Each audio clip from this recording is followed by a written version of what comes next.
Hello everyone, welcome to the 24/7। My name is Niharika Walia और मैं आज आपके साथ में हूँ फॉर एफसीआई अकाउंटिंग। यानी हम कवर कर रहे हैं AG2 के एग्जामिनेशन और AG3 के एग्जामिनेशन के हिसाब से। जो टॉपिक्स मैं अभी कवर कर रही हूँ ये आपके दोनों एग्जामिनेशंस के हिसाब से रेलिवेंट हो जाते हैं। So if you are preparing for FCI AG2 and AG3 then this is the place where you can be right. चलिए एक बार क्विकली, हमने अभी तक लास्ट क्लासेस के अंदर बेसिक्स ऑफ अकाउंटिंग को समझा है, उसके बेसिक कॉन्सेप्ट्स को समझा है और अब हम आगे क्या करने वाले हैं।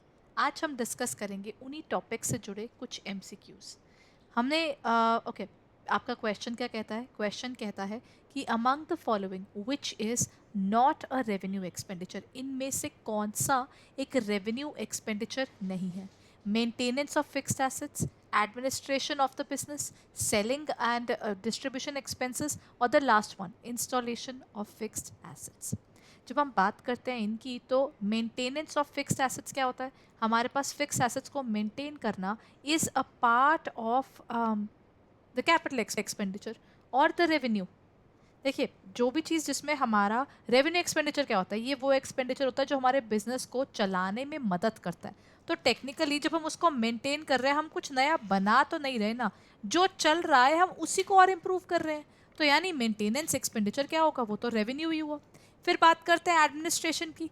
एडमिनिस्ट्रेशन एक्सपेंसेस कौन से हुए? ये वो एक्सपेंसेस हुए जो कि आपके किससे रिलेटेड हैं? आपकी डे टू डे फंक्शनिंग के हिसाब से। अगर लोग यहाँ पर ऑफिस में काम करते हैं तो उनको सैलरी भी तो देनी होती है, तो ये भी तो क्या हुआ? ये भी रेवेन्यू हुआ।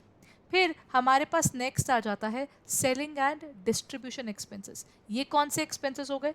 वो एक्सपेंसेस जो डिस्कस करते हैं हमारा कि ऑर्गेनाइजेशन के अंदर जब चलती हुई ऑर्गेनाइजेशन है उसमें पहले सेल करने से पहले खर्चा तो करना ही पड़ेगा ना, तो वो आ गए। फिर आता है इंस्टॉलेशन ऑफ फिक्स्ड एसेट्स। यानी हम क्या करेंगे? हम फिक्स एसेट्स को इंस्टॉल करेंगे। जब हम कोई फिक्स एसेट, फॉर एग्जांपल अगर मैंने एक एसी खरीदा तो जब तक वो इंस्टॉल नहीं हुआ वो कौन सा यूज़ हो पाता है?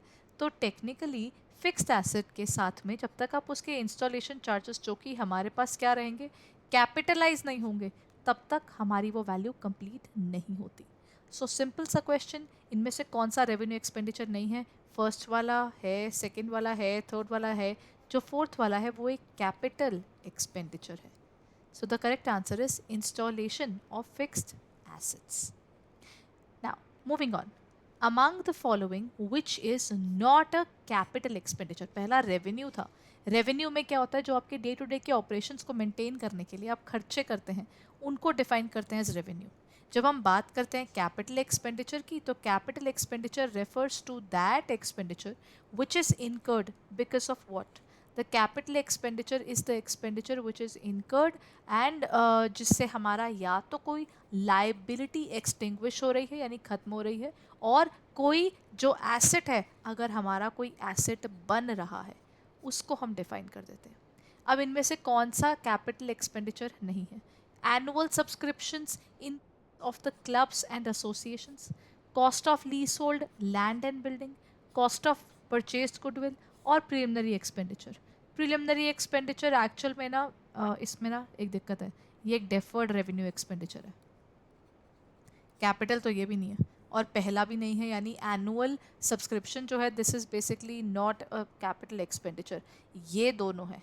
तो टेक्निकली इस केस में, इस MCQ में दो पॉइंट्स ऐसे आ गए हैं जो कि हमारे क्या होंगे? जो हमारे कैपिटल एक्सपेंडिचर नहीं है। ठीक है, नंबर 1 A और नंबर 2 D, ये दोनों के दोनों कैपिटल एक्सपेंडिचर में काउंट नहीं होते। ठीक है, नाउ मूविंग ऑन, इसमें ना A भी आएगा और इसमें D भी आएगा, दोनों ही आएंगे।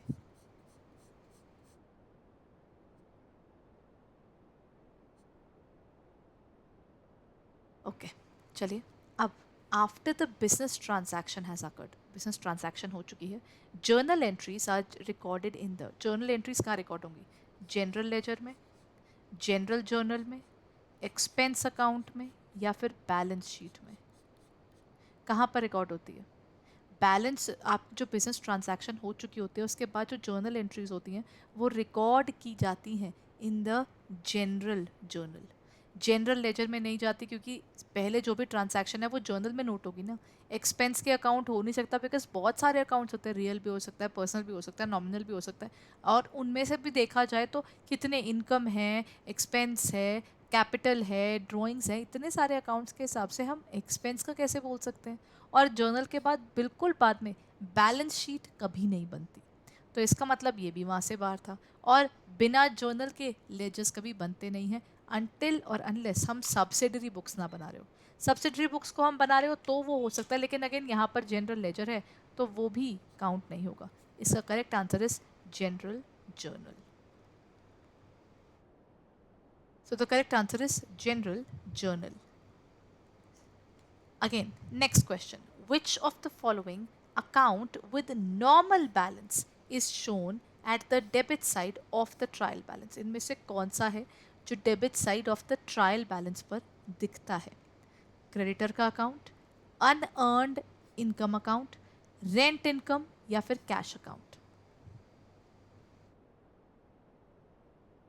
Which of the following account with normal balance is shown as the debit side of the trial balance? जब हम debit side of the trial balance की बात करते हैं तो वहां पर क्या आएगा?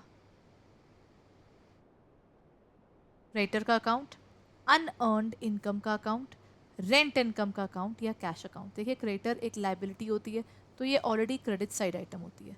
अनअर्नड इनकम भी हमारी लाइबिलिटी, ये हमारा एसेट होती है, ये हमारा एसेट होती है। ठीक है, अनअर्नड इनकम जो होती है नॉर्मली अभी तक नहीं, हमारे पास ओवर एक्सपेंस है ना। अनअर्नड इनकम वो है जो अभी तक हमने इनकम अर्न नहीं किया है लेकिन हमारे पास समय से पहले आ जाती है, भी लाइबिलिटी में जाएगा।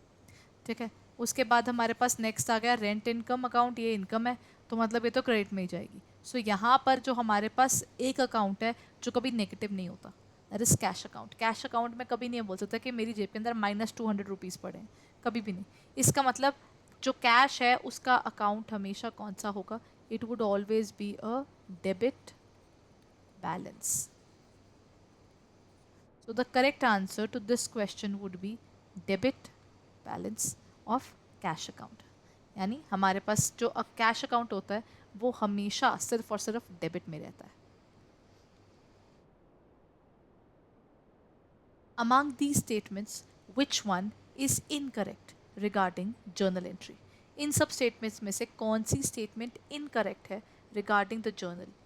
The debited account titles are listed first. पहले हम डेबिट अकाउंट की चीज़ों को पहले डालते हैं, या फिर हमारे पास journal entries show the effect of the transactions. Each journal entry should begin with the date, और journal entries provide account balances. Among the statements कौन सी चीज़ गलत है? जर्नल एंट्री में हमेशा पहले डेबिट बैलेंस आता, तो ये तो गलत नहीं है, this is actually correct. Journal entries effect of transactions show करती हैं, ये भी सच है। जो जर्नल एंट्रीज हैं उनमें हमेशा पहले डेट आती है, क्रोनोलॉजिकल ऑर्डर में चलती हैं, that is also correct. Last point says journal entries provide account balances, वो तो लेजर का काम है, वो इसका काम नहीं है। सो इस हिसाब से देखा जाए तो आपका करेक्ट आंसर क्या है कि जो जर्नल एंट्रीज हैं वो अकाउंट बैलेंसेस नहीं प्रोवाइड करवाती हैं, ये अकाउंट बैलेंसेस प्रोवाइड करवाता है लेजर। ठीक है, जर्नल नहीं करता। So the correct entry is the journal entries provide account balance. जैसे उसमें बोला हुआ था ना कि ऊपर क्या आता है, एक मिनट इसको एक बार ना यहाँ से समझा देती हूँ। ये ना इसका फॉर्मेट है, particular then debit and then credit. अगर हम ऐसे बनाते हैं तो हम लोग, जैसे मेरे एसेट हो गए, या मान लीजिए मैंने एक एसेट खरीदा तो asset account debited to cash लिखूंगी ना मैं, तो मेरी जेब से जो कैश जा रहा है वो कहाँ जाएगा? वो कैश मेरा दिखेगा क्रेडिट साइड पर, और जो मेरे पास एसेट आया वो दिखेगा डेबिट साइड पे। यानी डेबिट साइड हमेशा ऊपर आती है और पहले आती है। और यहाँ पर हमारे पास डेट होती है तो डेट के हिसाब से हम चीज़ों को नोट करते हैं, और साथ ही साथ हर ट्रांजैक्शन को दो हिस्सों में, एसेट्स और कैश, उसके हिसाब से नोट किया जाता है। तो टेक्निकली हम तो ये सारा चीज़ें करते हैं ना, तो यहाँ पर ये पॉइंट सही है। सिर्फ एक चीज़ गलत है कि ये अकाउंट का बैलेंस नहीं बताता, टोटल नहीं बताता, ये काम लेजर करता है। This is all the work of, और you can say this is the function of ledger. Which statement is true related to hybrid or mixed system of accounting? Hybrid या मिक्स सिस्टम ऑफ अकाउंटिंग के बारे में कौन सी बात यहाँ पर सही है? Revenue and assets are recorded on cash basis. Revenue and assets are recorded on accrual basis. Expenses and liabilities are recorded on cash basis, or none of the above. Okay जो हमारे पास इसकी वर्किंग रहती है वो कुछ इस तरीके से रहती है कि जो हमारे एक्सपेंसेस होते हैं उसको हम ड्यू बेसिस पर ले लेते हैं, लेकिन जो हमारा इनकम होता है और हमारे एसेट्स होते हैं वो हमेशा कैश पे चलते हैं. याद रखिएगा, एक्सपेंसेस जब ड्यू हो जाएंगे ना हम तभी नोट कर लेते हैं, लेकिन रेवेन्यू हम तब बुक करते हैं जब वो इन एक्चुअल कैश में मेरे पास आ चुका हो. ठीक है, that is what we record here. Now, the next point that comes is the debit balance of the profit and loss account statement will be shown on. कहाँ दिखेगा ये? Asset side पर, liability side पर, under the head reserves and surplus, और under the head reserves and surplus as a negative item. देखिए, profit and loss account ना दो चीज़ें अलग अलग हैं. इस क्वेश्चन को ना थोड़ा सा अगर मैं बता दूँ तो अगर मैं ऑफ सोल प्रोप्राइटरशिप लिख दूंगी तो क्वेश्चन अलग हो जाएगा. सोल प्रोप्राइटरशिप यानी जो सोल प्रोप्राइटरशिप पार्टनरशिप उनकी जो बैलेंस शीट दिखती है, उनका प्रॉफिट एंड लॉस अकाउंट दिखता है ना, उसका थोड़ा सा फॉर्मेट अलग होता है और कंपनी का जो फॉर्मेट होता है वो अलग होता है. अगर हम सोल प्रोप्राइटरशिप के हिसाब से चल रहे हैं या पार्टनरशिप के अकॉर्डिंग चल रहे हैं, उनका ये सब दिखता है बैलेंस शीट के अंदर. बैलेंस शीट के अंदर ये दिखता है ऑन द एसेट साइड.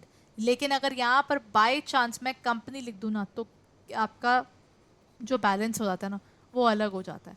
ठीक है, तो कंपनी के केस में क्या होता है, जहां पर आपका रिजर्व्स एंड सरप्लस होता है ना उसी के अंडर ये दिख रहा होता है. अभी तो बोलते हैं कई बार कंपनी से केस में क्या होता है, उनका जो कैपिटल है वो 10 लाख दिख रहा होगा, रिजर्व्स एंड सरप्लस दिख रहा होगा उनका -12 लाख. तो बोलते हैं कि देखिए ये कंपनी के पास में लॉसेस इतने ज़्यादा हो गए कि वो सारा का सारा कैपिटल ही खत्म हो गया. इसका मतलब ये तो एक सिक यूनिट हो गया अब, तो उसको वो एक बीमार ऑर्गेनाइजेशन के नाम पर भी बोल देते हैं. This is what we call a sick unit. That is under the head reserves and surplus as a negative item. Okay? Now, at the end of the accounting year, the capital expenditure are shown in. Capital expenditure exactly shown on the asset side, liability side of the balance sheet, debit side or the credit side. Remember, if you purchase an asset, if I am purchasing, say I am purchasing a table. Now, as soon as I purchase that table, what will happen? This particular thing will be shown as the asset, right? It would be shown on the asset side of the balance sheet because we are making an asset. Na? Capital expenditure is more related to that, and more or less it can be related to the fact that it is extinguishment of a liability. But before that, it is more associated with the assets. So assets represent the value of ownership that can be converted into cash. Okay, I hope अभी तक हमने जितने questions किए हैं वो clear हैं. आगे चलें. Dash is equal to estimated selling price less the estimated cost of completion and the estimated cost necessary to make the sale. ये वो पैसा हो सकता है जो सेलिंग प्राइस में से हमारी एस्टिमेटेड कॉस्ट माइनस करने के बाद आ जाती है वैल्यू जितने की हम बेच रहे हैं, या उसकी एस्टिमेटेड कॉस्ट उसको सेल करने के लिए हमारी मजबूरी रहेगी उतना तो खर्चा करना ही हमें. क्या ये आपका नेट रिलाइजेबल वैल्यू है? क्या ये कॉस्ट ऑफ कन्वर्जन है? क्या ये कॉस्ट ऑफ परचेज है? क्या none of the above?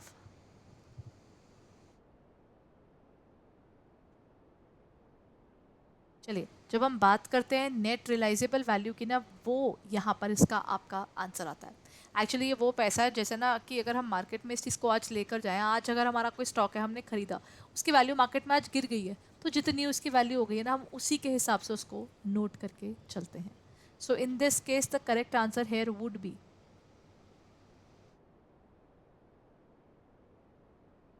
Net realisable value जितना हमें उसका मार्केट के लिए लग जाएगा.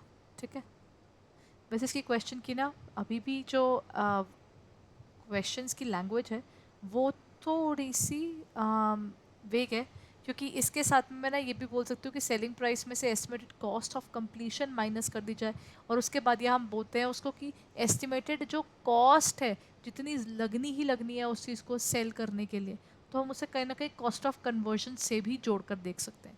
But net realisable value would be the correct answer. Confusing point है बट इसका आंसर NRV रहेगा. अच्छा, इसका यूज़ कहाँ होता है एनआरवी का? हम यूज़ करते हैं AS2 को इन्वेंट्री वैल्यूएशन के अंदर। उसमें कहा जाता है कॉस्ट और नेट रियलाइजेबल वैल्यू, जो भी चीज़ आपकी ज़्यादा कम होती है, विच एवर इज लेस, हम उसको चूज़ करते हैं। ठीक है, the correct answer is this. Next MCQ, dash is specifically suited to mines, oil wells, quarries, sand pits and similar assets of wasting character। जो वेस्टिंग है, जिनके जिनकी वैल्यू आपको दिखता है कि डिक्लाइन करती है, ठीक है, उसको, चाहे वो माइंस हो, चाहे ऑयल वेल्स हो, क्वेरीज हो, सैंड पिट्स हो, जितना उसमें से हम वो निकालते रहते हैं नेचुरल, तो उसकी वैल्यू उतनी कम होती जाती है। तो इसे हम क्या कहेंगे? इसे हम डिप्लीशन कहेंगे, इसे हम डेप्रिसिएशन कहेंगे, इसे अमोर्टाइजेशन कहेंगे या डायलैपिडेशन कहेंगे। The correct answer is depletion. हम बोलते नहीं है नेचुरल रिसोर्सेज तो डिप्लीट कर रहे हैं, उसके ऊपर हमें कुछ वर्क करना चाहिए, something should be done x y z, जब हम बात कर रहे that is depletion. Okay, so बस आज की क्लास यहीं तक। आज हमने डिस्कस क्या किया? आज हमने डिफरेंट डिफरेंट क्वेश्चंस डिस्कस किए हैं from the basics of accounting. अगर आप FCI की प्रिपरेशन कर रहे हैं, now you looking forward to कि अब तो हाई टाइम हो गया, मुझे अब पढ़ना है। Do you know we are just about to start a particular live batch for all those aspirants जो AG2 या AG3 के एग्जामिनेशन की प्रिपरेशन कर रहे हैं। और अब हमारा एक स्पेसिफिक बैच फॉर अकाउंट्स भी आया है, यानी उसके अंदर आपको फेज़ 1 और फेज़ 2 दोनों की क्लासेस मिल जाएंगी। एंड अगर अभी आप उसे अवेयर करना चाहते हैं, you want to look forward to it, ये क्योंकि 19 सितंबर से शुरू हो जाएगा, यानी you need to hurry up, right. 19 सितंबर से ये बैच शुरू हो जाएगा, तो अगर आप लाइव बैच ज्वाइन करना चाहते हैं तो आप यूज़ कर सकते हैं द कोड Y538 एंड आपको डिस्काउंट मिल जाएगा 77% का। अदर अगर आप ऐप के थ्रू करते हैं तो आपको 1% और मिल जाएगा। So don't let this offer go away, because ultimately 19 सितंबर से लाइव बैच शुरू हो रहा है और इतनी अच्छी अपॉर्चुनिटी, स्पेशली AG3 में तो बहुत ज़्यादा सीट्स आई हैं, AG2 में कम आई हैं, लेकिन इतनी रेप्यूटेड ऑर्गेनाइजेशन में जाना और ऊपर से एक अच्छे पे स्केल से शुरुआत करना, वो चीज़ आपको यहाँ से मिलती है, राइट। सो उस हिसाब से आप देख सकते हैं इसको। So when we talk about this examination, if you are looking forward to it, कि एक बार आप हमारे वेबसाइट को ज़रूर रिव्यू कीजिएगा। वहाँ की मैं आपको एक बार डिटेल्स दे देती हूँ। आपको कहाँ जाना होगा? आपको जाना होगा हमारी वेबसाइट अड्डा 24/7 के ऊपर।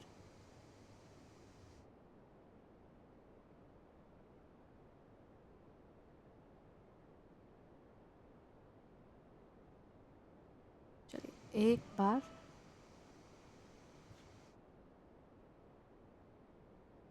मैं आपको हमारी वेबसाइट दिखा देती हूँ। सो ये है हमारी वेबसाइट। इस पर आप जाएंगे तो यहाँ पर ना आप ऊपर लिख सकते हैं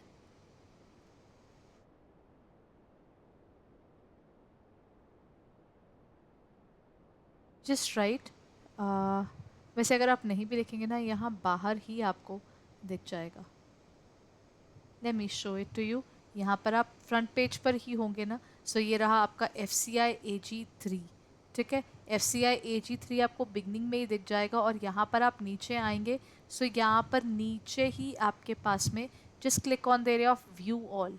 जैसे ही आप उस पर क्लिक करेंगे आपको सारी डिटेल्स यहाँ मिल जाएंगी, जहाँ पर आपके पास FCI AG3 जनरल का है, फिज़िक्स का है, और फिज़िक्स केमिस्ट्री जो उसकी पूरी इन्फॉर्मेशन है वो सारा यहाँ है, जो मेंस है। और ये रहा आपका अकाउंट्स का पेपर।